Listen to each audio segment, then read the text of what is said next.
Svet zvierat je plný prekvapení. Niektoré druhy sú také zvláštne, že pôsobia, ako by prišli z inej planéty. Tu je 10 najdivnejších zvierat, ktoré naozaj existujú. 10. Axolotl, tento vodný dráčik z Mexika, dokáže regenerovať nielen končatiny, ale aj časti mozgu.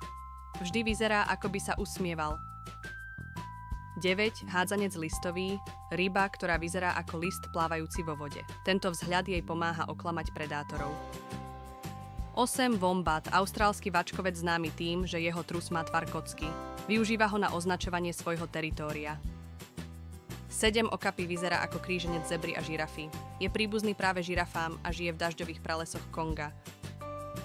6. Blobfish, často označovaný za najškarečšiu rybu na svete. V hĺbkach oceánu však vyzerá celkom normálne. Deformuje ho tlak pri vytiahnutí na povrch.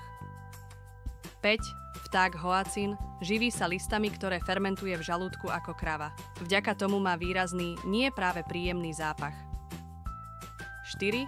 Morský anjel, priesvitná morská slimákovitá bytosť s krídlami, ktorá pláva v arktických vodách. Vyzerá úplne magicky. 3.